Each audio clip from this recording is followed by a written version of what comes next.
2016-17 ബഡ്ജറ്റിൽ നിലവിലുള്ള വിവിധ ഇൻഷുറൻസ് ആരോഗ്യ പദ്ധതികളെ സംയോജിപ്പിച്ച് ക്യാൻസർ, പക്ഷാഘാതം, കരൾ, വൃക്കരോഗങ്ങൾ, ട്യൂമർ തുടങ്ങിയ മാറാരോഗങ്ങൾക്കടക്കം സൗജന്യ ചികിത്സ നൽകുന്ന സമഗ്ര ആരോഗ്യ പദ്ധതിക്ക് രൂപം നൽകുമെന്ന് പറഞ്ഞിരുന്നു. ഈ പദ്ധതിയുടെ കരട് രൂപം ആയെങ്കിലും നടപ്പിലാക്കാൻ അത് മാറ്റിവെച്ചിരിക്കുകയാണ്. ഒന്നാമത്തത് പ്രതീക്ഷിച്ചതുപോലെ RSBYയുടെ ആനുകൂല്യം ഉയർത്താൻ കേന്ദ്ര ബഡ്ജറ്റ് തയ്യാറായില്ല. രണ്ടാമത്തത് മെഡിക്കൽ കോളേജ് മുതൽ താലൂക്ക് ആശുപത്രികൾ വരെയുള്ള മേൽത്തട്ട് സംവിധാനങ്ങളിൽ ഈ മാരക രോഗങ്ങൾക്കുള്ള സ്പെഷ്യാലിറ്റി സൗകര്യങ്ങൾ ലഭ്യമാക്കാൻ വേണ്ടുന്ന പ്രൊജക്റ്റുകൾ നടപ്പാക്കി തുടങ്ങാൻ പോകുന്നതേയുള്ളൂ. നമ്മുടെ താലൂക്ക്, ജില്ലാ മെഡിക്കൽ കോളേജ് മേഖലകളിൽ ചെലവ് കുറഞ്ഞ വിദഗ്ധ സൗകര്യങ്ങൾ സൃഷ്ടിച്ചാൽ മാത്രമേ ബൃഹത് സൗജന്യ ആരോഗ്യ പദ്ധതിയെ സാമ്പത്തികമായി താങ്ങാനാവൂ. ഇനി ചുരുങ്ങിയത് 1 വർഷവും കൂടി എടുക്കും. കിഫ്ബിയിൽ നിന്ന് ജില്ലാ, താലൂക്ക് ജനറൽ ആശുപത്രികളിൽ 2000 കോടി രൂപ പുതിയ നിക്ഷേപമായിട്ട് അനുവദിക്കുന്നു. Kozhikode beach hospital, Manjeri general ആശുപത്രി, ആലപ്പുഴ ജനറൽ ആശുപത്രി, മഞ്ചേരി മെഡിക്കൽ കോളേജ്, പട്ടാമ്പി, വൈക്കം, മാവേലിക്കര, നീണ്ടുകര, കരുവേലിപ്പടിയിലെ മഹാരാജാസ്, പാനൂർ, തുറവൂർ, ബാലുശ്ശേരി എന്നിവയുടെ താലൂക്ക് ആശുപത്രികൾ ഇവയുടെ ഭൗതിക സൗകര്യം മെച്ചപ്പെടുത്തുന്നതിന് അടിയന്തര മുൻഗണന നൽകും. ഈ പശ്ചാത്തലത്തിൽ നിലവിലുള്ള ചികിത്സാ സഹായ പദ്ധതികൾ ഇന്നത്തേതുപോലെ തുടരും. RSBYയുടെ മൊത്തം അടങ്കൽ 197 കോടി രൂപയാണ്. കാരുണ്യ ബെനവലന്റ് ഫണ്ടിന് 350 കോടി രൂപ അനുവദിക്കുന്നു. മറ്റ് സ്കീമുകളെല്ലാം ചേർക്കുമ്പോൾ 1000-ൽ പരം കോടി രൂപ ആരോഗ്യ സഹായമായിട്ട് രോഗികൾക്ക് നേരിട്ട് നൽകുന്നതിനുള്ള സ്കീമുകൾ ഈ ബഡ്ജറ്റിലുണ്ട്. മുറിയുടെ മുന്നിലെ വരാന്തയിൽ കാറ്റുകൊണ്ടിരിക്കാൻ സോഫ സെറ്റുകളും മുറ്റത്ത് പനിനീർ പൂക്കളുമുള്ള ഏതോ നഴ്സിംഗ് ഹോമിനെ കുറിച്ച് ഭാര്യ കേട്ടിട്ടുണ്ട്. അതുകൊണ്ടാണ് അവൾ ആശുപത്രികൾ വെറുത്തത് എന്ന് MTയുടെ ഒരു കഥാപാത്രം പറയുന്നുണ്ട്. സർക്കാർ ആശുപത്രിയുടെ പരിതാപകരമായ അവസ്ഥയെക്കുറിച്ചുള്ള വാഗ്മയ ചിത്രവും കൂടി ഭീരു എന്ന ഈ കഥ നൽകുന്നുണ്ട്. അന്നത്തേക്കാൾ എത്രയോ പ്രതീക്ഷകളാണ് ചികിത്സാ സൗകര്യങ്ങളെക്കുറിച്ച് മലയാളിക്കുള്ളത്. ആ പ്രതീക്ഷകൾക്കനുസരിച്ച് സ്പെഷ്യാലിറ്റി സൗകര്യങ്ങൾ ധർമാശുപത്രികൾ സൃഷ്ടിക്കാൻ പോവുകയാണ്. ആശുപത്രി വരുന്ന രോഗികൾക്ക് ഗുണമേന്മയുള്ളതും സൗഹാർദ്ദപരമായ സേവനം ഉറപ്പുവരുത്തുന്നതിനും ആർദ്രം പദ്ധതിയിൽ പരിപാടിയുണ്ട്. ഇതിനകം 8 ഗവൺമെന്റ് മെഡിക്കൽ കോളേജിലും 14 ജില്ലാതല ആശുപത്രികളിലും OP ട്രാൻസ്ഫോർമേഷനുള്ള റിപ്പോർട്ടുകൾ തയ്യാറായി നടപ്പാക്കി തുടങ്ങുകയാണ്. സർ, ഡയബറ്റിസ്, പ്രഷർ, കൊളസ്ട്രോൾ രോഗികൾക്ക് PHC സബ് സെന്ററുകൾ വഴി ഗുളികകൾ തുടർച്ചയായും സൗജന്യമായും ലഭ്യമാക്കുന്നു. നേരത്തെ ജനകീയ പരിശോധനയിലൂടെ ഇങ്ങനെയുള്ളവരെ മുഴുവൻ കണ്ടെത്തുമെന്ന് പറഞ്ഞു. പരിശോധന പൂർത്തിയായി കഴിഞ്ഞാൽ അവർക്കുള്ള മരുന്ന് PHC സബ് സെന്ററിൽ നിന്ന് മാസം തോറും ലഭിക്കും. അതുപോലെ തന്നെ അവയവ മാറ്റ ശസ്ത്രക്രിയ കഴിഞ്ഞാൽ ജീവിതകാലം മുഴുവൻ മരുന്ന് കഴിക്കേണ്ടതുണ്ട്. കൊള്ള വിലയാണ് ഈ മരുന്നുകളിൽ പലതിനും കമ്പനികൾ ഈടാക്കുന്നത്. സർ, ഈ മരുന്നുകൾ ഇന്നത്തെ വിലയുടെ 10% വിതരണം ചെയ്യുന്നത്. ഇവ നിർമ്മിക്കുന്നത് Kerala state drugs and pharmaceuticals ആയിരിക്കും. ഇതിനുള്ള അധിക യന്ത്ര സംവിധാനങ്ങളും പ്രവർത്തന മൂലധനത്തിനും 10 കോടി രൂപ അധികമായി വകയിരുത്തുന്നു. കുഷ്ഠവും മന്ദും സമ്പൂർണ്ണമായി നിവാരണം ചെയ്യാൻ ഊർജിത പരിപാടി നടപ്പാക്കുന്നതാണ്. അവശരായ മന്ദരോഗികൾക്ക് പ്രത്യേക സഹായ പദ്ധതിക്ക് രൂപം നൽകാൻ 1 കോടി രൂപ അനുവദിക്കുന്നു. ആർദ്രം മിഷനിൽ വിഭാവനം ചെയ്യുന്ന പോലെ സേവനങ്ങൾ ലഭ്യമാകണമെങ്കിൽ കൂടുതൽ ഡോക്ടർമാരും നഴ്സുമാരും ഉണ്ടായിത്തീരും. 170 പ്രാഥമിക ആരോഗ്യ കേന്ദ്രങ്ങൾ ആദ്യഘട്ടത്തിൽ കുടുംബാരോഗ്യ കേന്ദ്രങ്ങളായി തിരഞ്ഞെടുത്തിട്ടുണ്ട്. ഇവിടെ 170 ഡോക്ടർമാർ, 340 സ്റ്റാഫ് നഴ്സുമാർ എന്നിവരുടെ 550 തസ്തികകൾ വേണം. പല താലൂക്ക് ആശുപത്രികളിലും ഇന്നും CHCയിലെ സ്റ്റാഫ് പാറ്റേണാണ്. ഒരു താലൂക്കിൽ ഒരു മാനദണ്ഡ പ്രകാരമുള്ള ഒരു ആശുപത്രിയെങ്കിലും ഉറപ്പുവരുത്തും. അതുപോലെ ജില്ലയിൽ ഒരു ജില്ലാ ആശുപത്രിയും ഇവയ്ക്കെല്ലാമായി സർ 1350 ഡോക്ടർമാരുടെ പോസ്റ്റുകളും 1110 സ്റ്റാഫ് നഴ്സുമാരുടെ പോസ്റ്റുകൾ അടക്കം 5257 തസ്തികകൾ സൃഷ്ടിക്കും. സർക്കാരിന്റെ ധനസ്ഥിതി പരിഗണിച്ചുകൊണ്ട് 1/3 പേരെ 2017-18 മറ്റുള്ളവരെ 2018, 19, 19, 20 വർഷങ്ങളിലുമായിരിക്കും നിയമിക്കുക. ഇതിനു പുറമെ മെഡിക്കൽ കോളേജുകളിലെ 45 അധ്യാപക തസ്തികകൾ, 2874 സ്റ്റാഫ് നഴ്സുമാർ, 1260 പാരാമെഡിക്കൽ സ്റ്റാഫ് എന്നിവരുടെ തസ്തികകൾ സൃഷ്ടിക്കും. ഇതിൽ 721 സ്റ്റാഫ് നഴ്സുമാരുടെ തസ്തികൾക്ക് ഉടൻ അംഗീകാരം നൽകുന്നതാണ്. ബാക്കിയുള്ളവ 3 വർഷങ്ങളിലായിട്ടായിരിക്കും നടപ്പിലാക്കുക.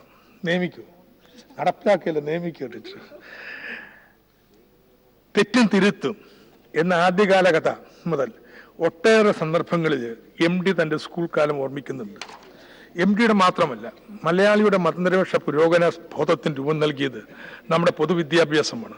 പൊതുവിദ്യാഭ്യാസ സംരക്ഷണത്തിനുള്ള യജ്ഞം ഈ പുരോഗമന മതനിരപേക്ഷ പൈതൃകം സംരക്ഷിക്കുന്നതിനുള്ള ഒരു പോരാട്ടമാണ്. സ്കൂൾ മേഖലയിലെ ഇന്നത്തെ പ്രതിസന്ധിക്ക് പരിഹാരം സ്വാശ്രയവൽക്കരണമല്ല, ജനപങ്കാളിത്തമാണ്.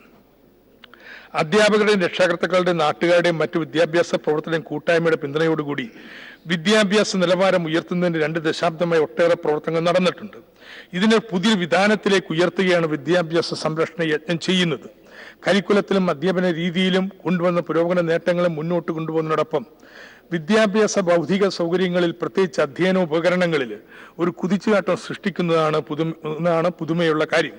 ഇതിന്റെ ഭാഗമായി ഹൈസ്കൂൾ, ഹയർ സെക്കൻഡറി തലത്തിലെ 45,000 ക്ലാസ് മുറികൾ ഹൈടെക് ആക്കുന്ന പ്രവർത്തനങ്ങൾ തുടങ്ങിക്കഴിഞ്ഞു.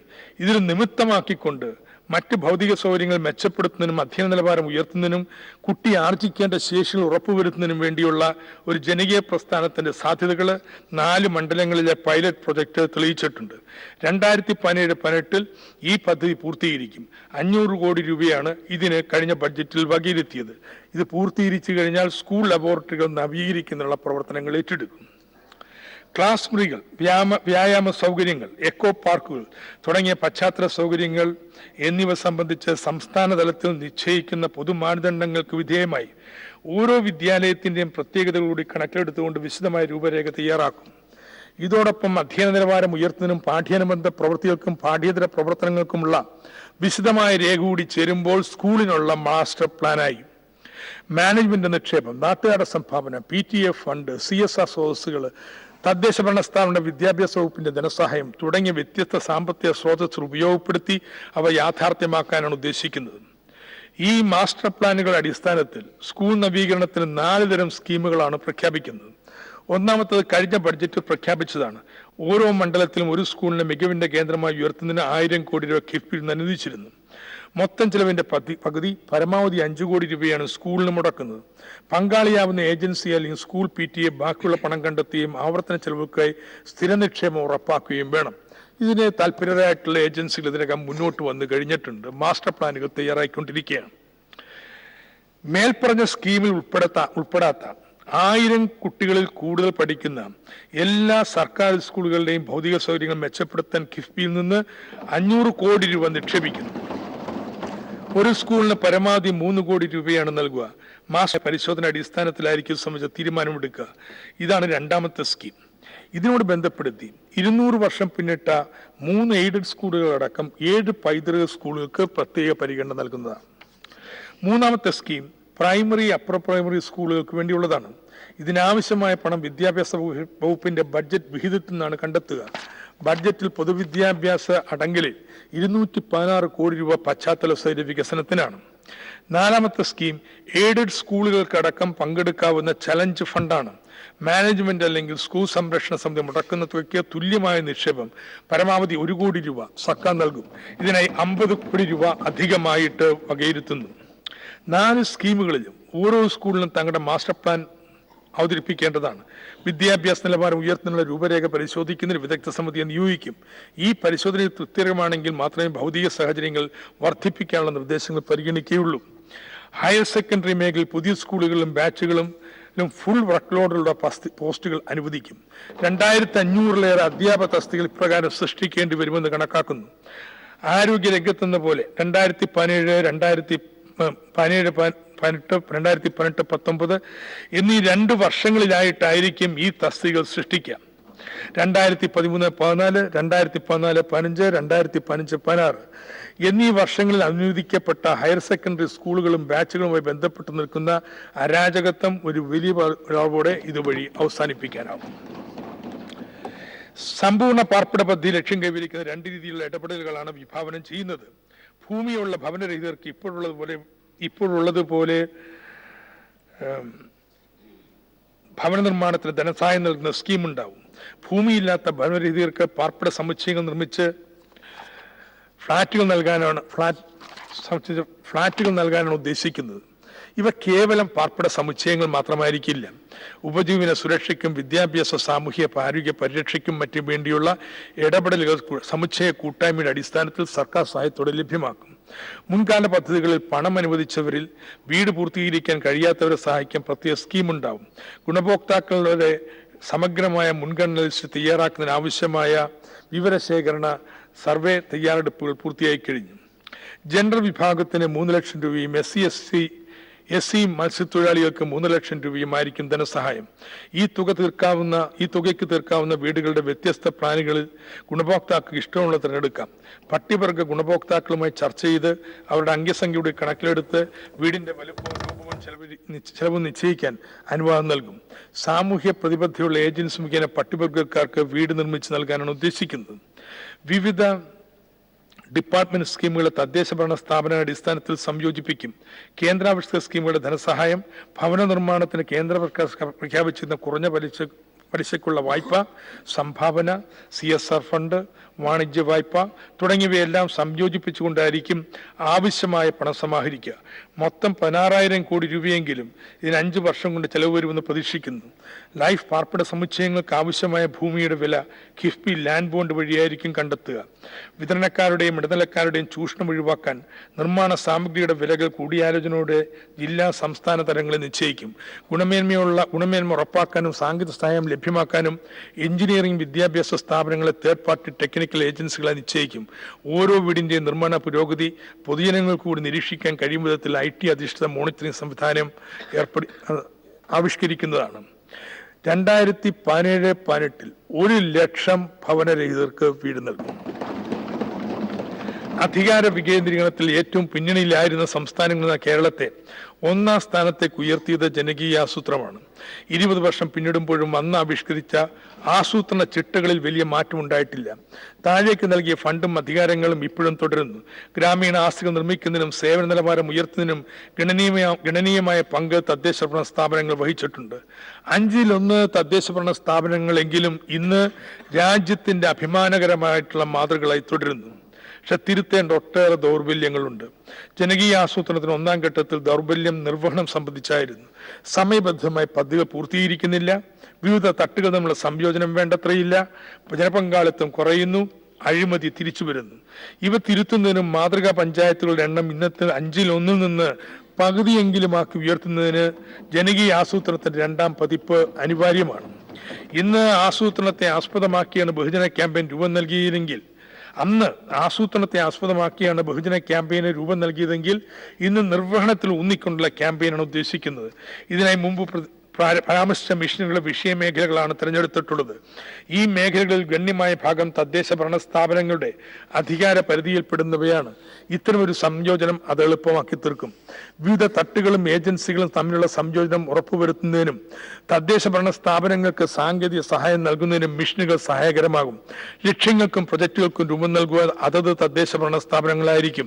സംസ്ഥാന തലത്തിൽ ഈ മേഖലയുടെ ഇടപെടലുകളെ ഏകോപിപ്പിക്കുന്നതിനും കൃത്യമായ ലക്ഷ്യങ്ങൾ നിർണ്ണയിക്കുന്നതിനും മിഷനുകളുടെ മാർഗനിർദ്ദേശങ്ങൾ സഹായിക്കും. മിഷൻ പ്രവർത്തനങ്ങളുടെ ജനകീയ ആസൂത്രണത്തിന്റെ ഭാഗമായിട്ടാണ് രൂപം കൊള്ളുക. എല്ലാവിധ പ്രവർത്തനങ്ങളിലും സമാനതകളില്ലാത്ത രീതിയിൽ ജനപങ്കാളിത്തവും സന്നദ്ധ പ്രവർത്തനവും ഉറപ്പുവരുത്തിക്കൊണ്ട് ലക്ഷ്യം നേടാനാവും. 2017-18 തദ്ദേശ ഭരണ സ്ഥാപനങ്ങൾക്ക് മൊത്തത്തിൽ 9,748 കോടി രൂപയാണ് വകയിരുത്തിയിട്ടുള്ളത്. 2016-17 ഇത് 8,671 കോടി രൂപയായിരുന്നു. ഇതിൽ 6,277 കോടി രൂപ വികസന ഫണ്ടും 2,183 കോടി രൂപ മെയിൻ്റനൻസ് ഫണ്ടും 1,337 കോടി രൂപ ജനറൽ പർപ്പസ് ഫണ്ടുമാണ്. മൊത്തം വികസന ഫണ്ട് പദ്ധതിയുടെ 23.5% വരും. ഈ തോത് ഇനിയുള്ള 4 വർഷവും 0.5% വെച്ച് വർദ്ധിപ്പിക്കുന്നതാണ്. 2021 25% പദ്ധതിയടങ്കലിൽ തദ്ദേശ ഭരണ സ്ഥാപനങ്ങളുടെ വിഹിതം. അതുപോലെ തന്നെ മെയിൻ്റനൻസ് ഫണ്ട് തനത് നികുതി വരുമാനത്തിന്റെ 5.5%. ഇത് ഓരോ വർഷവും 0.1% വീതം ഉയർത്തി 2020-21 6%. തദ്ദേശ സ്വയംഭരണ വകുപ്പിൽ എഞ്ചിനീയറിംഗ് വിഭാഗം രൂപീകരിച്ചത് പ്രാദേശിക സർക്കാരുകൾക്ക് എഞ്ചിനീയറിംഗ് പിന്തുണ നൽകുന്നതിനാണ്. ഇതൊരു ട്രാൻസ്ഫർ ഡിപ്പാർട്ട്മെന്റ് അല്ല. പ്രാദേശിക സർക്കാരുകളുടെ അവിഭാജ്യ ഘടകമാണ്. അതുകൊണ്ട് പൂർണ്ണ സംയോജനം ഉറപ്പുവരുത്തുന്ന താഴെ പറയുന്ന നടപടികൾ സ്വീകരിക്കുന്നതാണ്. പ്രാദേശിക സർക്കാരുകളാണ് ഇനി എഞ്ചിനീയർമാരുടെ ശമ്പളം കൊടുക്കുക. ഇത് പൂർണ്ണമായിട്ടും സർക്കാർ റീഇംബേഴ്സ് ചെയ്യും. എഞ്ചിനീയർമാർ പ്രാദേശിക സർക്കാരുടെ നിയന്ത്രണത്തിലും മേൽനോട്ടത്തിലുമായിരിക്കും. എഞ്ചിനീയർമാരുടെ ഡെസിഗ്നേഷൻ പ്രാദേശിക സർക്കാരുമായി ബന്ധപ്പെട്ടായിരിക്കും. കേരള പഞ്ചായത്തി രാജ് മുനിസിപ്പൽ ആക്ടിൽ വിഭാവനം ചെയ്യുന്നുള്ള അച്ചടക്ക നടപടികൾ പ്രാദേശിക സർക്കാരുകൾക്ക് അധികാരമുണ്ടാവും. പ്രാദേശിക സർക്കാർ ഓഫീസിൽ എല്ലാ ജീവനക്കാർക്കും കൂടി ഒറ്റ സംയോജിത അറ്റൻഡന്റ് രജിസ്റ്റർ ഇനിമേലുണ്ടാവും. എല്ലാ മുനിസിപ്പൽ കോർപ്പറേഷനുകളും ഒരു ഫിനാൻസ് ഓഫീസറുടെയും മുനിസിപ്പാലിറ്റിയുടെ അക്കൗണ്ടന്റ് ഓഫീസറും തസ്തിക സൃഷ്ടിക്കും. ഇവർ ചാർട്ടേഡ് അക്കൗണ്ടന്മാരായിരിക്കണം. ഓഡിറ്റ് കമ്മീഷൻ രൂപം നൽകും. Social audit നിർബന്ധമാക്കും.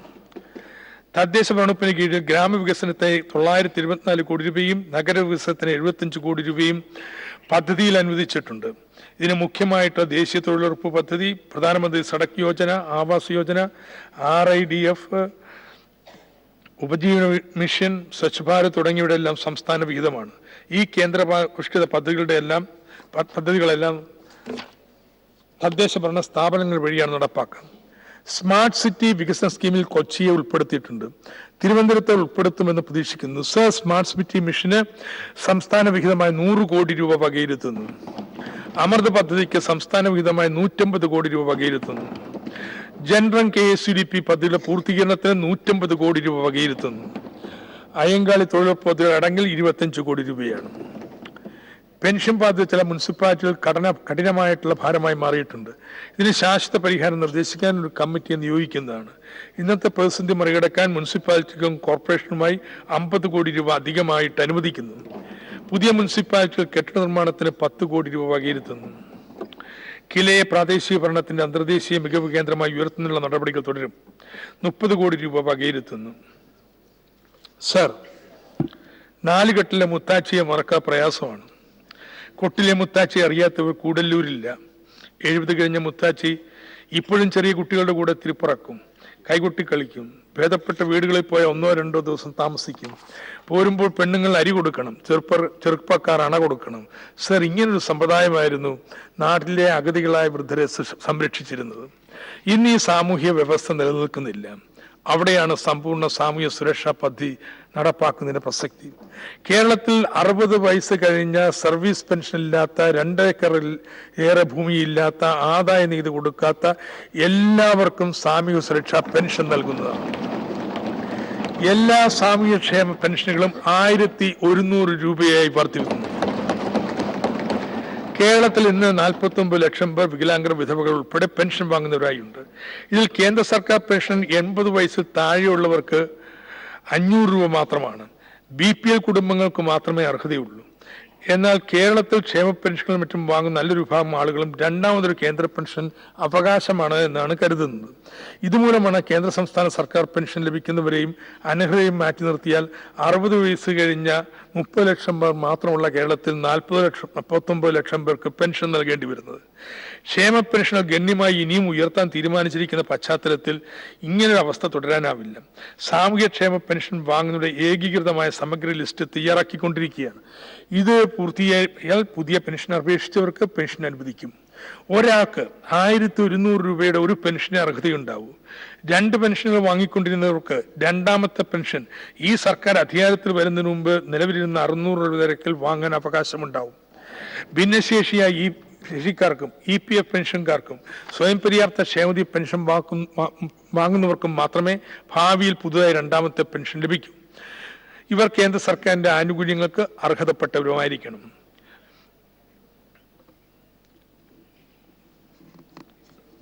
സമ്പൂർണ്ണ സാമൂഹ്യ സുരക്ഷയുടെ രണ്ടാമത്തെ ഘടകം പാർപ്പിടമാണ്. അതിനെക്കുറിച്ച് ഞാൻ പറഞ്ഞു കഴിഞ്ഞു. സമഗ്ര ചികിത്സാ പദ്ധതിയാവട്ടെ മുമ്പ് സൂചിച്ചതുപോലെ 2018 ആരംഭിക്കാൻ പറ്റുമെന്നാണ് കരുതുന്നത്. സാമൂഹ്യനീതി വകുപ്പിന് കീഴിലുള്ള ചിൽഡ്രൻസ് ഹോമിൽ നിന്ന് വിടുതൽ ചെയ്യുന്ന ആൺകുട്ടികളെ പുനരധിവസിപ്പിക്കുന്നതിന് ആഫ്റ്റർ കെയർ ഹോം ആരംഭിക്കുന്നതിനായി 5 കോടി രൂപ വകയിരുത്തുന്നു. അഗതി രഹിത സംസ്ഥാനമായി കേരളം മാറണം. ഓരോ അഗതി കുടുംബത്തെയും പ്രത്യേക മൈക്രോ പ്ലാനുകളുടെ അടിസ്ഥാനത്തിൽ ദാരിദ്ര്യത്തിൽ നിന്ന് കരകയറ്റാനുള്ള പദ്ധതിയാണ് ആശ്രയം. അഗതികളെ കണ്ടെത്താൻ കുടുംബശ്രീ പുതിയൊരു സർവേ നടത്തും. മുൻഗണനയുടെ അടിസ്ഥാനത്തിൽ അനർഹരെ ഒഴിവാക്കും. നിലവിലുള്ള മൈക്രോ പ്ലാനുകൾ പുനരവലോകനം ചെയ്യും, പരിഷ്കരിക്കുകയും ചെയ്യും. കുടുംബശ്രീയിൽ നിന്ന് പഞ്ചായത്തിന്റെ ആശ്രയ പദ്ധതിക്കുള്ള വിഹിതം പരമാവധി 25 ലക്ഷം രൂപയും 40 ലക്ഷം രൂപയായി ഉയർത്തുന്നു. പട്ടികവർഗ ആശ്രയിൽ ഇത് 40 ലക്ഷം രൂപയിൽ നിന്ന് 50 ലക്ഷം രൂപയായും ഉയർത്തുന്നു. MDയുടെ വളർത്തുമൃഗങ്ങൾ എന്ന കഥ സർക്കസ് കലാകാരികളെ കുറിച്ചാണ്. വളർത്തുമൃഗങ്ങളുടെ അവകാശങ്ങൾ പോലുമില്ല. അപകടം സംഭവിച്ചാലോ പ്രായം കഴിഞ്ഞാലോ പുറത്തെറിയപ്പെടും. ഇങ്ങനെ നിരാലംബരായ സർക്കസ് കലാകാരർക്ക് ആശ്രയ മാതൃകയിൽ സംരക്ഷണം നൽകുന്നതിനായി 1 കോടി രൂപ വകയിരുത്തുന്നു. മലയാള മനസ്സിന്റെ എന്നത്തെയും നൊമ്പരങ്ങളായ കുട്ടിയെടുത്തിയും ഇരുട്ടിന്റെ ആത്മാവിലെ വേലായുധന്റെയും ഒക്കെ ദുരന്തങ്ങൾ ഇന്ന് ആവർത്തിക്കപ്പെടില്ല. എല്ലാവരും വാർപ്പ് മാതൃകൾ പോലെ ആകണം എന്ന അന്നത്തെ ധാരണ ഇന്ന് കൃതികളും പുതിയ പഠനങ്ങളും തിരുത്തിയിട്ടുണ്ട്. ഒരു പരിധിവരെ ശേഷി വ്യത്യാസങ്ങൾ മനസ്സിലാക്കി പ്രോത്സാഹിപ്പിച്ച് അങ്ങനെയുള്ളവരെ മുഖ്യധാരയിൽ കൊണ്ടുവരാൻ നമുക്ക് കഴിയണം. ഭിന്നശേഷിക്കാർക്ക് ഉന്നത വിദ്യാഭ്യാസത്തിൽ 5% സംവരണവും ജോലിക്ക് 4% സംവരണവും അനുവദിക്കുന്നതാണ്. ഭിന്നശേഷിക്കാരുടെ അവകാശം സംബന്ധിച്ച് 2016 നിയമം കേരളത്തിൽ നടപ്പിലാക്കുന്നതിന് സംസ്ഥാനം സ്വമേധയായി എടുക്കുന്ന ഏറ്റവും പ്രധാനപ്പെട്ട തീരുമാനമാണത്. എല്ലാ ജില്ലകളിലും ഭിന്നശേഷിക്കാർക്ക് വേണ്ടിയുള്ള കമ്മിറ്റികൾക്ക് രൂപം നൽകും. ഗവേഷണ മേൽനോട്ടം വഹിക്കാൻ ഡിസബിലിറ്റീസ് റിസർച്ച് കമ്മിറ്റിക്ക് രൂപം നൽകും. സാമൂഹ്യ നീതി വകുപ്പ്, വിദ്യാഭ്യാസ വകുപ്പ്, ആരോഗ്യ വകുപ്പ് എന്നിവ മുഖാന്തരം ഭിന്നശേഷിക്കാരുടെ ക്ഷേമത്തിനും സ്ഥാപനങ്ങളുടെ വികസനത്തിനും വേണ്ടി നീക്കിവെക്കുന്ന തുക ഗണ്യമായി ഉയർത്തുന്നു. ഈ 3 വകുപ്പുകളിലെയും കേന്ദ്രാവിഷ്കൃത പദ്ധതികളടക്കം ഭിന്നശേഷിക്കാർക്ക് വേണ്ടിയുള്ള പദ്ധതികൾക്കായി 250 കോടി രൂപയാണ് നീക്കിവെക്കുന്നത്. നടപ്പു വർഷത്തെ തുകയേക്കാൾ ഇത് 35% വർധന വരുത്തി. ബാരിയർ ഫ്രീ പദ്ധതിക്ക് 15 കോടി രൂപ വകയിരുത്തുന്നു. ഭിന്നശേഷിയുള്ളവർക്ക് തടസ്സമില്ലാതെ ഓഫീസിൽ കടന്നു ചെല്ലാനും ഉപയോഗിക്കാനും പാകത്തിലുള്ള സൗകര്യങ്ങൾ ഏർപ്പെടുത്തുകയാണ് ബാരിയർ ഫ്രീ കേരളയുടെ ലക്ഷ്യം. കളക്ടറേറ്റുകൾ, താലൂക്ക് ഓഫീസുകൾ, മെഡിക്കൽ കോളേജ്, ജില്ലാ താലൂക്ക് ആശുപത്രികൾ, പഞ്ചായത്ത്, മുനിസിപ്പൽ ഓഫീസുകൾ എന്നിവയാണ് ആദ്യഘട്ടത്തിൽ ഈ പദ്ധതിയിൽ ഉൾപ്പെടുത്തുന്നത്. അന്ധത, കാഴ്ചക്കുറവ്, ബുദ്ധിവൈകല്യം എന്നിവയുള്ളവർ, ചലനശേഷിയില്ലാത്തവർ, കുഷ്ഠരോഗ വിമുക്തർ എന്നീ വിഭാഗങ്ങൾക്ക് വേണ്ടി നടപ്പാക്കുന്ന ആരോഗ്യ ഇൻഷുറൻസ് പരിപാടിയാണ് സ്വാവലംബം. ഈ പദ്ധതിയിലൂടെ 2 ലക്ഷം രൂപയുടെ ആരോഗ്യ ഇൻഷുറൻസ് ആണ് ഈ വിഭാഗങ്ങൾക്ക് ലഭിക്കുക. 65 വയസ്സുള്ളവർക്ക് ഈ പദ്ധതിയിൽ ചേരാം. 3100 രൂപയാണ് പ്രീമിയം. ഇതിൽ 357 രൂപ ഗുണഭോക്തൃ വിഹിതമാണ്. BPL വിഭാഗത്തിലുള്ളവരുടെ ഗുണഭോക്തൃ വിഹിതം സർക്കാർ വഹിക്കുന്നതാണ്. ഇതിനായി 4 കോടി രൂപ വകയിരുത്തുന്നു. ഓട്ടിസം പ്രയാസപ്പെടുന്ന കുട്ടികൾക്കും അവരുടെ രക്ഷിതാക്കൾക്കും പൂർണ്ണ പിന്തുണ നൽകുന്നതിനായി വിഭാവന ചെയ്തിട്ടുള്ള പരിപാടിയാണ് ഓട്ടിസം പാർക്കുകൾ. തുടക്കത്തിൽ ജില്ലയിൽ 1 വീതമായിരിക്കും ഇത് ആരംഭിക്കുക. വിദ്യാഭ്യാസം, ആശയവിനിമയം, ബിഹേവിയർ പ്രശ്നങ്ങൾ, ഫിസിയോതെറപ്പി എന്നിവയെല്ലാം കുട്ടികൾക്കും രക്ഷിതാക്കൾക്കും പിന്തുണ നൽകുന്നതാണ് ഓട്ടിസം പാർക്കിന്റെ ലക്ഷ്യം. ഇതിനായി 7 കോടി രൂപ വകയിരുത്തുന്നു. ഭിന്നശേഷിയുള്ള കുട്ടികളുടെ എണ്ണം 25,000-ലധികം വരും. ഭിന്നബുദ്ധിശേഷിയുള്ള മുഴുവൻ പേർക്കും സ്കൂളിങ്ങും പുനരധിവാസവും ഉറപ്പുവരുത്തും. കുടുംബശ്രീയുടെ പിന്തുണയോടുകൂടി തദ്ദേശ സ്വയംഭരണ സ്ഥാപനങ്ങൾ നടത്തുന്ന സ്കൂളുകളാണ് ബഡ് സ്കൂളുകൾ. ബഡ് സ്കൂളിൽ പഠിച്ച് പുറത്തിറങ്ങുന്ന 18 വയസ്സ് കഴിഞ്ഞുള്ള പുനരധിവാസത്തിന് ബഡ്സ് റീഹാബിലിറ്റേഷൻ സെന്ററുകളുമുണ്ട്. ഇവ ഇന്ന് 140 പഞ്ചായത്തുകളിൽ മാത്രമേ ഉള്ളൂ. 20% കുട്ടികളെ സംരക്ഷിക്കുന്നുള്ളൂ. 2017-18 200 തദ്ദേശ ഭരണ സ്ഥാപനങ്ങളിൽ കൂടി ബഡ് സ്കൂളുകൾ സ്ഥാപിക്കും.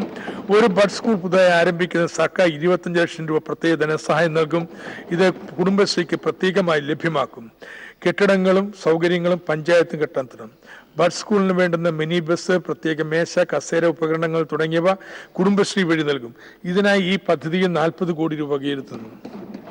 25 കോടി രൂപ കൂടി അധികമായിട്ട് 65 കോടി രൂപ ബഡ് സ്കൂളുകളുടെ വ്യാപനത്തിനുണ്ട്. മാനദണ്ഡപ്രകാരമുള്ള ബഡ്സ് സ്പെഷ്യൽ സ്കൂളുകൾക്ക് എയ്ഡഡ് പദവി നൽകുന്നതാണ്. എൻഡോസൾഫാൻ ദുരിതബാധിതർക്കുള്ള കോടതി പ്രകാരമുള്ള നഷ്ടപരിഹാരം നൽകാൻ സർക്കാർ പ്രതിജ്ഞാബദ്ധമാണ്. ഇതിനായി 10 കോടി രൂപ വകയിരുത്തുന്നു. കേരള സംസ്ഥാന പദ്ധതിയുടെ പ്രധാന പ്രത്യേകത ശിശുക്ഷേമത്തിന് നൽകുന്ന പ്രാധാന്യമാണ്. 2016-17 ബഡ്ജറ്റിൽ കുട്ടികൾക്കായുള്ള പദ്ധതികൾ സംബന്ധിച്ച പ്രത്യേക പ്രസ്താവന ബഡ്ജറ്റിനോടൊപ്പം വിതരണം ചെയ്യുമെന്ന് പറഞ്ഞിരുന്നു. അതുപ്രകാരം കുട്ടികളുടെ അതിജീവനം, സംരക്ഷണം, വികസനം, പങ്കാളിത്തം എന്നിവ ലക്ഷ്യമിടുന്ന ഐക്യരാഷ്ട്രസഭയുടെ സ്കീമുകൾക്കോ പൊതു സ്കീമുകളിലെ ഘടകങ്ങൾക്കോ കൂട്ടിയെടുക്കുമ്പോൾ 1621 കോടി രൂപ അഥവാ സംസ്ഥാന പദ്ധതിയുടെ 8% വരുമെന്ന് കാണുന്നു. സ്വാഭാവികമായി ഇതിന്റെ ഗണ്യമായ ഭാഗം സ്കൂൾ വിദ്യാഭ്യാസവും ആരോഗ്യവുമായി ബന്ധപ്പെട്ടതാണ്. പക്ഷെ പൊതുക്ഷേമ പരിപാടികൾ കൃഷി, വ്യവസായം, സാമൂഹ്യ സുരക്ഷ, പോലീസ് തുടങ്ങിയ വകുപ്പുകളിലും ശിശു സംരക്ഷണ സ്കീമുകളിലും കാണാനാവും. ഭക്ഷ്യസുരക്ഷ. വരൾച്ച ഭക്ഷ്യസുരക്ഷയുടെ പ്രശ്നങ്ങളെ വീണ്ടും നാടകീയമായി ഉയർത്തുകയാണ്. കേരളത്തിലെ സാമ്പത്തിക റേഷനിങ് സംവിധാനത്തിന്റെ അടിസ്ഥാനവും രൂക്ഷമായ ഭക്ഷ്യക്കമ്മിയായിരുന്നു. എന്നാൽ ഭക്ഷ്യസുരക്ഷാ നിയമം ഉണ്ടാക്കിയപ്പോൾ കേരളത്തിന്റെ പ്രത്യേകത അംഗീകരിക്കാൻ വിസമ്മതിക്കുകയും ദാരിദ്ര്യ നിർമ്മാർജ്ജന പരിപാടിയായി മാത്രം അതിനെ കാണുകയും ചെയ്തു. കേരളത്തിൽ ലഭിക്കുന്ന അരിയിൽ ഇതുമൂലം ഗണ്യമായ കുറവുണ്ടായി. ഈ ക്ഷാമകാലത്ത് ഇത് വിലക്കയറ്റം രൂക്ഷമാക്കിയിരിക്കുകയാണ്. 2013 നിയമം പാസ്സായതെങ്കിലും അവ നടപ്പിലാക്കാനുള്ള തയ്യാറെടുപ്പിൽ മുൻ സർക്കാരിന് വലിയ വീഴ്ചയുണ്ടായി. കേന്ദ്ര സർക്കാരാണെങ്കിൽ കൂടുതൽ സമയം അനുവദിക്കാൻ തയ്യാറായതുമില്ല. ഇതുമൂലം ഈ സർക്കാരിന് ധൃതി പിടിച്ച നടപടികൾ സ്വീകരിക്കേണ്ടി വന്നു. കഴിഞ്ഞ സർക്കാരിന്റെ കാലത്ത് നടത്തിയ സർവേ അവധാനതയോടെയല്ല നടത്തിയതെന്ന് പരാതി പ്രളയം സൂചിപ്പിക്കുന്നു. മുൻഗണനാ മാനദണ്ഡങ്ങളും കഴിഞ്ഞ സർക്കാരിന്റെ കാലത്താണ് തീരുമാനിച്ചത്. എല്ലാറ്റിലും ഉപരി കേരളത്തിൽ സൗജന്യ നിരക്കിൽ അരി ലഭിച്ചുകൊണ്ടിരിക്കുന്നവരുടെ എണ്ണം മുൻഗണനാ ലിസ്റ്റിൽ ഉൾപ്പെട്ടവരെക്കാൾ കൂടുതലാണ്. ഇത് പരിഗണിച്ച് നേരത്തെ ഉണ്ടായിരുന്ന അത്ര എണ്ണം ആളുകളെ തന്നെ സംസ്ഥാന സർക്കാരിന്റെ ചെലവിൽ മുൻഗണനാ ലിസ്റ്റിൽ ഉൾപ്പെടുത്തിയിട്ടുണ്ട്. റേഷൻ സബ്സിഡിയായി 900 കോടി രൂപ വകയിരുത്തുന്നു. മൊത്തക്കച്ചവടക്കാരെ ഒഴിവാക്കിയാലും റേഷൻ കടകളിൽ നിന്ന് ചോർച്ച തുടരുന്നുണ്ട്. റേഷൻ കടകളിൽ ബയോമെട്രിക് ഉപകരണങ്ങളും കമ്പ്യൂട്ടറൈസേഷൻ പൂർത്തിയാവുന്നതോടെ ചോർച്ച ഒഴിവാക്കാനും പരാതികൾ കുറയ്ക്കാനും കഴിയും. ഇതിന് 117 കോടി രൂപ വകയിരുത്തുന്നു. റേഷൻ വ്യാപാരികളെ കമ്മീഷനും ഹാൻഡ്ലിംഗ് ചാർജുകളും വർദ്ധിപ്പിക്കും. മറ്റു പല സംസ്ഥാനങ്ങളും ചെയ്യുന്നത് പോലെ ഈ അധിക ചെലവ് ജനങ്ങൾ ഈടാക്കാൻ ഉദ്ദേശിക്കുന്നില്ല.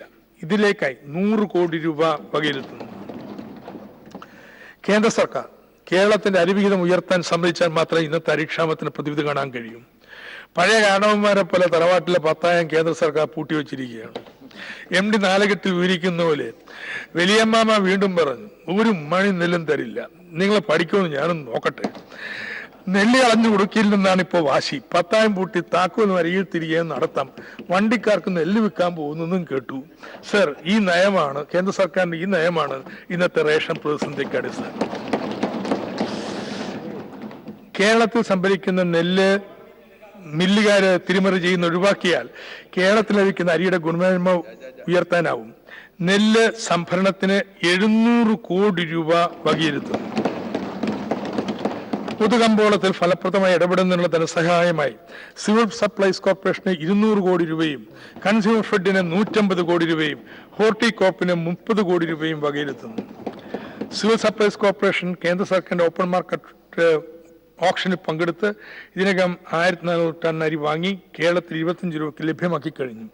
ആവശ്യാനുസരണം ഈ ഇടപെടൽ ശക്തിപ്പെടുത്തുന്നതാണ്. കാർഷിക വിപണികളുടെ വികസനത്തിനായി 40 കോടി രൂപ വകയിരുത്തുന്നു. ഇത് VFPCKയുടെ ഇൻഫ്രാസ്ട്രക്ചറും ഇടപെടൽ ശേഷിയും വർദ്ധിപ്പിക്കാനായി ഉപയോഗപ്പെടുത്താം. സാമൂഹ്യക്ഷേമ നീതി വകുപ്പിൽ 433 കോടി രൂപയും കേരള സോഷ്യൽ സെക്യൂരിറ്റി മിഷന് 170 കോടി രൂപയും ബഡ്ജറ്റിൽ ഉൾക്കൊള്ളിച്ചിട്ടുണ്ട്. സാമൂഹ്യ നീതി വകുപ്പിന്റെ ഏറ്റവും പ്രധാനപ്പെട്ട പദ്ധതി അംഗനവാടികളുമായി ബന്ധപ്പെട്ടതാണ്. ഇതിനായി സംസ്ഥാന വിഹിതം 248 കോടി രൂപ വകയിരുത്തുന്നു. അംഗനവാടി ജീവനക്കാരുടെ ഹോണറേറിയത്തിന് 359 കോടി രൂപ വകയിരുത്തുന്നു. മുഴുവൻ അംഗനവാടികൾക്കും സ്വന്തം കെട്ടിടം നിർമ്മിച്ചു നൽകുന്നതിന് ഒരു പദ്ധതിക്ക് രൂപം നൽകിയിട്ടുണ്ട്. കെട്ടിടം നിർമ്മിക്കാൻ സ്ഥലം ലഭ്യമാക്കാൻ കളക്ടർമാർക്ക് പ്രത്യേക ചുമതല നൽകുകയാണ്. ആശാ പ്രവർത്തകരുടെയും പാചക തൊഴിലാളികളുടെയും പ്രീ പ്രൈമറി അധ്യാപകരുടെയും ഹോണറേറിയം 500 രൂപ വീതം വർദ്ധിപ്പിക്കുന്നു. സർ, ഈ ബഡ്ജറ്റിന്റെ ഒരു പ്രധാനപ്പെട്ട പ്രത്യേകത പട്ടികജാതി പട്ടികവർഗ ക്ഷേമത്തിന് നൽകിയിട്ടുള്ള പ്രത്യേക ഊന്നലാണ്. ഇത് ഈ ബഡ്ജറ്റിനെ മറ്റ് സദൃശ സംസ്ഥാനങ്ങളിലെ ബഡ്ജറ്റുകളിൽ നിന്ന് വ്യത്യസ്തമാക്കുന്ന ഒരു ഘടകമാണെന്ന് ഞാൻ പറയും. പട്ടികജാതി പട്ടികവർഗ ക്ഷേമത്തിന് നൽകിയിട്ടുള്ള SCPക്ക് 2600 കോടി രൂപയും TSPക്ക് 751 കോടി രൂപയാണ് വകയിരുത്തിയിട്ടുള്ളത്. കേരളത്തിലെ ജനസംഖ്യയിൽ 9.1% വരുന്ന പട്ടികജാതിക്കാർക്ക് മൊത്തം പദ്ധതിയടങ്കലിന്റെ 9.8% വകയിരുത്തുന്നു. 1.45% വരുന്ന പട്ടികവർഗക്കാർക്ക് പദ്ധതിയുടെ 2.83% വകയിരുത്തുന്നു. ചട്ടപ്രകാരമുള്ള ജനസംഖ്യ അനുപാതത്തേക്കാൾ കൂടുതലായി പട്ടികജാതിക്കാർക്ക് 188 കോടി രൂപയും പട്ടികവർഗക്കാർക്ക് 366 കോടി രൂപയും വകയിരുത്തിയിട്ടുണ്ട്. ഇത് ഇന്ത്യയിലെ ഏത് സംസ്ഥാനത്തേക്കാൾ ഉയർന്ന വിഹിതമാണ്. ഇന്ത്യയിലെ ജനസംഖ്യയിൽ പട്ടികജാതിക്കാർ 16.6%, പട്ടികവർഗക്കാർ 8.6%. ഇങ്ങനെ മൊത്തം 25.2%. പക്ഷെ ജനസംഖ്യാ അനുപാതത്തിന്റെ പകുതി മാത്രമേ കേന്ദ്ര സർക്കാർ വകയിരുത്താറുള്ളൂ. 2014-15 ഈ തോത് 14.4%, 2015-16 10.9%, 2016-17 11.5%. നടപ്പ് വർഷം കേന്ദ്ര സർക്കാർ പദ്ധതി തന്നെ ഉപേക്ഷിച്ചിരിക്കുക. പട്ടികജാതിക്കാരുടെയും പട്ടികവർഗങ്ങളുടെയും ക്ഷേമത്തിന് വകയിരുത്തിയിട്ടുള്ള മൊത്തം തുകയെ അറിയാൻ കഴിഞ്ഞിട്ടുള്ളൂ. ഇത് 84,311 കോടി രൂപയാണ്. ഈ തുക മുൻ വർഷത്തെ അപേക്ഷിച്ച് 34% ഉയർന്നിട്ടുണ്ട് എന്നാണ് കേന്ദ്ര ധനമന്ത്രിയുടെ അവകാശവാദം. എന്നാൽ 2016-17 62,838 കോടി രൂപ പദ്ധതി ഇതര ചെലവ് കൂടി ഉൾപ്പെടുന്നതാണെന്നും അത് മറച്ചു വെക്കുകയാണ്. എന്നിട്ട് പോലും ഉൾപ്പെടാത്തതാണെന്നുള്ള കാര്യം മറച്ചു വെക്കുകയാണ്. എന്നിട്ട് പോലും ഈ തുകയ്ക്ക് 2014-15 SCP-TSP അടങ്കലായ 80,935 കോടി രൂപയേക്കാൾ നാമമാത്രമായ വർധനയുള്ളൂ. ഇതിന് ഘടകവിരുദ്ധമായിട്ടുള്ള സമീപനമാണ് കേരള ബഡ്ജറ്റിൽ സ്വീകരിച്ചിട്ടുള്ളത്. പട്ടികജാതിക്കാരുടെ സാമൂഹ്യക്ഷേമ സൂചികൾ കേരളത്തിലെ പൊതുശരാശരി അപേക്ഷിച്ച് പിന്നിലാണ്. എന്നാൽ അതേസമയം പട്ടികജാതിക്കാരുടെ ദേശീയ സാമൂഹ്യക്ഷേമ സൂചികളേക്കാൾ വളരെ ഉയർന്നതാണ്. യാഥാർത്ഥ്യം പറഞ്ഞാൽ കേരളത്തിലെ പട്ടികജാതിക്കാരുടെ ജീവിത ഗുണമേന്മ സൂചിക മറ്റു പല വടക്കേന്ത്യൻ സംസ്ഥാനങ്ങളുടെ പൊതുസൂചികയേക്കാൾ ഉയർന്നതാണ്. സാമ്പത്തിക നില എടുക്കുമ്പോഴാണ് പട്ടികജാതിക്കാരുടെ പിന്നോക്കാവസ്ഥ കൂടുതൽ പ്രകടമാകുന്നത്. ഭൂപ്രശ്നം പരിഹരിക്കാൻ കഴിയാതെ പോയത് മൂലം ഇന്നും ഈ വിഭാഗങ്ങളുടെ മുഖ്യതൊഴിൽ നാട്ടുംപുറത്തെ കൂലിവേലയാണ്. പട്ടികവർഗക്കാരുടെ പ്രത്യേക സാമൂഹ്യക്ഷേമ സ്ഥിതിയെ കാര്യത്തിലും പട്ടികവർഗക്കാരുടെ പ്രത്യേകത സാമൂഹ്യക്ഷേമ സ്ഥിതിയുടെ കാര്യത്തിലും അവർ വളരെ പിന്നോക്കം നിൽക്കുന്നുവെന്നാണ്. ഈ പിന്നോക്കാവസ്ഥ പരിഹരിക്കാനാണ് ബഡ്ജറ്റിൽ SCP-TSPക്ക് താരതമ്യേന വലിയ അടങ്കൽ വകയിരുത്തിയിട്ടുള്ളത്. SCPയുടെ 2,600 കോടി രൂപയിൽ 1,172 കോടി രൂപയും TSPയുടെ 751 കോടി രൂപയിൽ 176 കോടി രൂപയും തദ്ദേശ ഭരണ സ്ഥാപനങ്ങൾ വഴിയാണ് ചെലവഴിക്കുന്നത്. താഴേക്ക് ഇത്ര വലിയ വിഹിതം വിന്യസിച്ചിരിക്കുന്നത് പട്ടികജാതി പട്ടികവർഗക്കാർ നേരിട്ട് ആസൂത്രണ പ്രക്രിയയിൽ പങ്കെടുത്ത് തങ്ങളുടെ ആഗ്രഹപ്രകാരം പദ്ധതികൾക്ക് രൂപം നൽകാനാണ്. TSPയിൽ ഊരുകൂട്ട തീരുമാനത്തെ മറികടക്കാൻ പഞ്ചായത്തിന് പോലും അധികാരമില്ല. പ്രാദേശിക ആസൂത്രണത്തിൽ ഈ വിഭാഗങ്ങൾ സംഘടിതമായി ഇടപെടുന്നുള്ള പരിശ്രമങ്ങൾ ഉണ്ടാവേണ്ടതുണ്ട്. പദ്ധതിയിൽ ഏറ്റവും കൂടുതൽ ഊന്നു നൽകിയിട്ടുള്ളത് പാർപ്പിടത്തിനാണ്. അതായത് SCPയിലായാലും TSPയിലായാലും പാർപ്പിടം കഴിഞ്ഞാൽ ഏറ്റവും വലിയ പരിഗണന വിദ്യാഭ്യാസത്തിനാണ്. കിഫ്ബി എന്നുള്ള മുതൽ മുടക്കിന്റെ അടിസ്ഥാനത്തിൽ മുഴുവൻ മോഡൽ റെസിഡൻഷ്യൽ സ്കൂളുകളും കോസ്മോപൊളിറ്റൻ ഹോസ്റ്റലുകളും പ്രീ മെട്രിക് പോസ്റ്റ് മെട്രിക് ഹോസ്റ്റലുകളും നവീകരിക്കാനുള്ള സമഗ്ര പദ്ധതി ഡിപ്പാർട്ട്മെന്റ് കിഫ്ബിക്ക് സമർപ്പിച്ചു കഴിഞ്ഞിട്ടുണ്ട്. എടമലക്കുടി ആദിവാസി പഞ്ചായത്തിൽ സ്കൂൾ അനുവദിക്കുന്നതാണ്. സ്കൂൾ വിദ്യാഭ്യാസത്തിന് കൊഴിഞ്ഞുപോയ ആദിവാസി കുട്ടികൾക്ക് വേണ്ടി സാക്ഷരതാ മിഷന്റെ ആഭിമുഖ്യത്തിൽ തുല്യതാ പരീക്ഷയുടെ പ്രത്യേക സ്കീം ആരംഭിക്കുന്നതാണ്. പട്ടികജാതി പെൺകുട്ടികൾക്ക് ഇൻഷുറൻസുമായി ബന്ധപ്പെടുത്തി സാമൂഹ്യ സുരക്ഷാ പദ്ധതി മാത്സല്യനീതി എന്ന പേരിൽ ആരംഭിക്കുന്നുണ്ട്. ജനനം, ആരോഗ്യ പരീക്ഷ, വിദ്യാഭ്യാസം തുടങ്ങിയ എല്ലാ സംരക്ഷണങ്ങളും ഉറപ്പുവരുത്തി 10ാം ക്ലാസ് കഴിയുമ്പോൾ 18 വയസ്സ് കഴിയുമ്പോഴോ 1 ലക്ഷം രൂപ ഇൻഷുറൻസ് വഴി നൽകുകയും ചെയ്യും. പിന്നോക്ക സമുദായ ക്ഷേമത്തിന് കേന്ദ്ര വിഹിതമടക്കം 130 കോടി രൂപ വകയിരുത്തുന്നു. മൺപാത്ര നിർമ്മാണക്കാർക്ക് 1.8 കോടി രൂപയും ബാർബർ ഷോപ്പുകളുടെ നവീകരണത്തിന് 2.7 കോടി രൂപയും പരമ്പരാഗത കൈത്തൊഴിലുകാർക്ക് ടൂൾ കിറ്റിന് 3 കോടി രൂപയും വകയിരുത്തുന്നു. മുന്നോക്ക സമുദായ ക്ഷേമ കോർപ്പറേഷൻ 30 കോടി രൂപ വകയിരുത്തുന്നു. അഗ്രഹാരങ്ങളുടെ പുനർനിർമ്മാണത്തിന് 4.4 കോടി രൂപ വകയിരുത്തുന്നു. ന്യൂനപക്ഷ ക്ഷേമത്തിന് കേന്ദ്ര വിഹിതമടക്കം 90 കോടി രൂപയാണ് വകയിരുത്തൽ. ഇതിൽ വിധവകൾ അല്ലെങ്കിൽ ഭർത്താവ് ഉപേക്ഷിച്ച ദരിദ്രരായ സ്ത്രീകൾക്ക് ഉള്ള പാർപ്പിട പദ്ധതിക്ക് 50 കോടി രൂപ വകയിരുത്തുന്നു. സർക്കാർ ജീവനക്കാരും പെൻഷൻകാരും ഏറെ നാളായി ഉയർത്തിക്കൊണ്ടിരുന്ന മുദ്രാവാക്യമായ ആരോഗ്യ ഇൻഷുറൻസ് 2017-18 നടപ്പിലാക്കും. ഇതിനുള്ള പ്രീമിയം ജീവനക്കാരുടെ ശമ്പളത്തിൽ നിന്നും പെൻഷൻകാരുടെ മെഡിക്കൽ അലവൻസിൽ നിന്നും ഈടാക്കുന്നതാണ്. സംസ്ഥാന സർക്കാർ തുറന്ന മത്സരത്തിലൂടെ തിരഞ്ഞെടുക്കുന്ന ഇൻഷുറൻസ് കമ്പനിയുമായിട്ട് വെക്കുന്ന വ്യവസ്ഥകളുടെയും നിബന്ധനകളുടെ അടിസ്ഥാനത്തിലായിരിക്കും പ്രീമിയത്തിന്റെ അടവ് തീരുമാനിക്കുക. സർ, പരമ്പരാഗത തൊഴിൽ മേഖലകൾ. കേരളത്തിലെ ദരിദ്രരിലെ മഹാഭൂരിപക്ഷവും പരമ്പരാഗത മേഖലകളിലാണ് തൊഴിലെടുക്കുന്നത്. അവരെ സംരക്ഷിക്കുന്നതിനുള്ള ഏറ്റവും നല്ല മാർഗം ഈ തൊഴിൽ മേഖലകളെ സംരക്ഷിക്കുകയാണ്. അതോടൊപ്പം തൊഴിലെടുക്കുന്നവരുടെ വരുമാനം ഉറപ്പുവരുത്തിക്കൊണ്ട് ഈ മേഖല നവീകരിക്കുകയും വേണം. ഇത്തരമൊരു സമീപനമാണ് പരമ്പരാഗത മേഖലകളിൽ ബഡ്ജറ്റ് സ്വീകരിച്ചിട്ടുള്ളത്. കാർഷിക മേഖലയുടെ അടങ്കൽ 1822 കോടി രൂപയിൽ നിന്ന് 2106 കോടി രൂപയായി ഉയർത്തുന്നു. ഭക്ഷ്യോൽപാദനം നീക്കിവെച്ചുള്ള 160 കോടി രൂപയിൽ 70 കോടി രൂപ നെല്ലിനും 85 കോടി രൂപ പച്ചക്കറിക്കുമാണ്. നെൽകൃഷിക്ക് തരിശുഭൂമി കൃഷിയോഗ്യമാക്കാൻ മുതൽ റൈസ് മില്ല് വരെ ഓരോ ഘട്ടത്തിലും സമഗ്രമായ സഹായ പദ്ധതിയാണ് തയ്യാറാക്കിയിട്ടുള്ളത്. 12 കോടി രൂപ തരിശുഭൂമി കൃഷിക്കും ഒരുപ്പു കൃഷി ഇരിപ്പുവാക്കുന്നതിനും വകയിരുത്തിയിട്ടുണ്ട്. ഹെക്ടറിന് 1500 വെച്ച് പാടശേഖര സമിതികൾ നൽകുന്നതിന് 27 കോടി രൂപ അനുവദിക്കുന്നു. 3 കോടി രൂപ തിരഞ്ഞെടുക്കപ്പെട്ട സഹകരണ സംഘങ്ങളിൽ മിനി റൈസ് മില്ലുകൾ സ്ഥാപിക്കാൻ നീക്കിവെക്കുന്നു. നെല്ല് സംഭരണത്തിന് 700 കോടി രൂപയാണ് നീക്കിവെക്കുന്നത്. കുട്ടനാട്, ഓണാട്ടുകര, പൊക്കാളി, കോൾ, പാലക്കാട്, വയനാട്, കൈപ്പാട് എന്നീ പ്രത്യേക കാർഷിക മേഖലകൾക്ക് അനുയോജ്യമായ പ്രൊജക്ടുകൾ തയ്യാറാക്കുന്നതാണ്. ബ്ലോക്ക് അടിസ്ഥാനത്തിൽ ഇത്തരം മേഖലകൾക്ക് സഹായം നൽകുന്നതിന് 12 കോടി രൂപ വകയിരുത്തുന്നു. പ്രാദേശിക സവിശേഷതകളുള്ള കാർഷിക ഉൽപ്പന്നങ്ങൾക്കും കൃഷിക്കും വേണ്ടി 3.3 കോടി രൂപ വകയിരുത്തുന്നു. ആദിവാസി മേഖലയിൽ റാഗി, മില്ലറ്റ് തുടങ്ങിയ വിളകളെ പ്രോത്സാഹിപ്പിക്കുന്നതിനും ഈ ധാന്യങ്ങൾ അവർക്ക് തന്നെ റേഷനായി നൽകുന്നതിനും സർക്കാർ സംഭരിക്കുന്ന സംവിധാനം സൃഷ്ടിക്കും. മറയൂർ സർക്കാർ പോലുള്ളവർക്കും ഈ സ്കീമിൽ പ്രത്യേക ധനസഹായം നൽകും. നാളികേരത്തിനുള്ള മൊത്തം അടങ്കൽ 45 കോടി രൂപയാണ്. 5 കോടി രൂപ സങ്കര, കുള്ളൻ തെങ്ങുകളുടെ വ്യാപനത്തിന് വേണ്ടി ചെലവഴിക്കുന്നു. നാളികേര പ്രൊഡ്യൂസർ കമ്പനി സർക്കാർ വാഗ്ദാനം ചെയ്തിരിക്കുന്ന സാമ്പത്തിക സഹായത്തിന് കുടിശ്ശിക അടിയന്തരമായി നൽകുന്നതാണ്. കുരുമുളക്, ഏലം കൃഷികൾക്ക് 10 കോടി രൂപ വകയിരുത്തുന്നു. ഗുണമേന്മയുള്ള വിത്തുകളും തൈകളും ലഭ്യമാക്കുന്ന 21 കോടി രൂപ വകയിരുത്തുന്നു. ആഗ്രോ സർവീസ് സെന്ററുകൾക്ക് 32 കോടി രൂപയാണ്. ഈ വർഷം ആരംഭിക്കുന്ന പുതിയ സ്കീം കേരളത്തിന്റെ ജൈവ വൈവിധ്യം, തനതിനങ്ങളുടെ ജൈവപ്ലാസവും സംരക്ഷിക്കുന്നതിന് വേണ്ടിയുള്ള സ്കീമായിരിക്കും.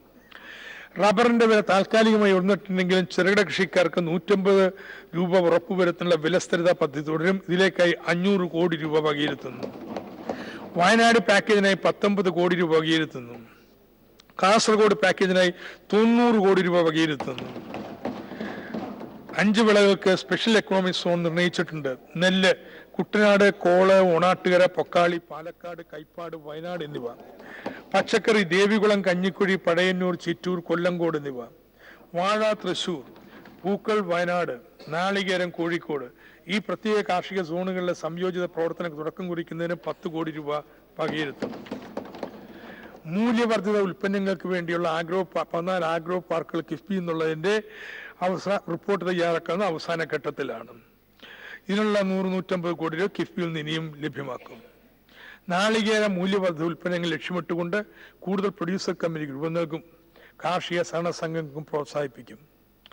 മൃഗസംരക്ഷണ മേഖലയ്ക്ക് 308 കോടി രൂപയും ഡയറി വികസനത്തിന് 97 കോടി രൂപയാണ് വകയിരുത്തിയിട്ടുള്ളത്. പാലുൽപാദനത്തിന്റെ സ്വയം പര്യാപ്തിയാണ് ലക്ഷ്യം. പാലുൽപാദന വർധനയുടെ പിന്നിലെ ഘടകം സങ്കരീനം പശുക്കളുടെ വ്യാപനവും അവരുടെ ഗുണമേന്മ ഉയർത്തലുമാണ്. ഇത് തന്നെയാണ് ഇന്ന് മുഖ്യ വികസന സമീപനം. വെറ്റിനറി എക്സ്റ്റൻഷൻ പ്രവർത്തനങ്ങൾക്ക് 110 കോടി രൂപയും വെറ്റിനറി സേവനങ്ങൾ മെച്ചപ്പെടുത്താൻ 45 കോടി രൂപയും ക്രോസ് ബ്രീഡിംഗ് സ്കീമുകൾക്ക് 70 കോടി രൂപയും വകയിരുത്തുന്നു. കന്നുകുട്ടി പരിപാലന പദ്ധതിയിൽ 1 ലക്ഷം പശുക്കുട്ടികൾ ഉൾപ്പെടുത്തും. ഇതിനായി 54 കോടി രൂപ. പ്രാഥമിക പാൽ സഹകരണ സംഘങ്ങൾക്ക് 30 കോടി രൂപ ധനസഹായമായി വകയിരുത്തുന്നു. 48 കോടി രൂപ തൊഴുത്തിനും തീറ്റപ്പുൽ കൃഷിക്കുമുണ്ട്.